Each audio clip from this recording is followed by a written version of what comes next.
Hello students, welcome to Gyanjyoti coaching centre. Gyanjyoti coaching সেন্টারের পক্ষ থেকে তোমাদের সকলকে জানাই স্বাগত।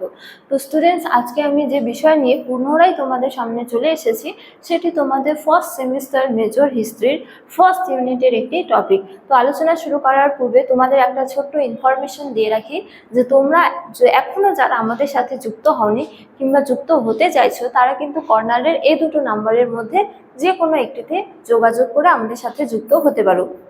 এছাড়া বলে রাখি যে আমাদের এখানকার কোর্স ফি কিন্তু খুবই সীমিত। তো আমাদের এখানকার টোটাল কোর্স ফি হলো 499। তো তোমরা যারা আমাদের সাথে যুক্ত হতে চাইছো তারা কিন্তু যুক্ত হতে পারো। চলো এবার আমরা আজকের আলোচনা শুরু করি। তো আজকের আমার আলোচনার বিষয় হলো জৈন লিটারেচার বা জৈন সাহিত্য সমূহ, বা বলা যায় যে প্রাচীন ভারতের ইতিহাসে এই জৈন সাহিত্য সমূহগুলির গুরুত্ব আলোচনা করো।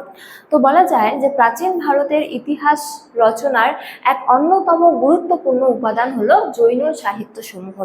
তো একাধিক জৈন সাহিত্য সমূহ বা জৈন গ্রন্থগুলি রয়েছে, যেমন আচারঙ্গ সূত্র, ভগবতী সূত্র, জৈন কল্পসূত্র, তারপরে জৈন পরিশিষ্ট পাঠন ইত্যাদি।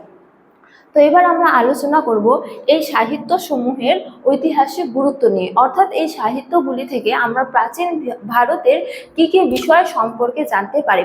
তো এই গ্রন্থগুলি থেকে আমরা প্রাচীন ভারতের একাধিক তথ্য জানতে পারি। যেমন প্রথমত বলা যায় যে জৈন সাহিত্য সমূহের মধ্যে আচারঙ্গ সূত্র এবং ভগবতী সূত্র হলো এক অন্যতম গ্রন্থ। তো এই গ্রন্থ থেকে একাধিক ঐতিহাসিক তথ্য জানা যায়। বিশেষ করে ভগবতী সূত্র থেকে খ্রিস্টপূর্ব ষষ্ঠ শতকে যে 16টি রাজ্য গড়ে উঠেছিল সেই 16টি রাজ্য সম্পর্কে জানা যায়। তারপরে দ্বিতীয়তমের ক্ষেত্রে আমরা বলতে পারি যে জৈন কল্পসূত্র। তো এই গ্রন্থটি মূলত ভদ্রবাহু রচিত। তো ভদ্রবাহু রচিত জৈন কল্পসূত্র থেকে আমরা জৈন ধর্মে যে 24 জন তীর্থঙ্কর রয়েছেন, যেমন ঋষভনাথ, পার্শ্বনাথ, তাদের জীবনী এবং মহাবীরের জীবনী সম্পর্কে জানতে পারি। ঠিক আছে, তারপরে হলো জৈন পরিশিষ্ট পাঠন। তো জৈন পরিশিষ্ট পাঠন মূলত হেমচন্দ্রের রচিত। তো হেমচন্দ্রের রচিত জৈন পরিশিষ্ট পাঠন থেকে আমরা মৌর্য যুগের একাধিক তথ্য জানতে পারি। সুতরাং মৌর্য যুগের ইতিহাস রচনা করতে গেলে আমাদের কিন্তু জৈন পরিশিষ্ট পাঠন গ্রন্থটির ওপর নির্ভর করতে হয়।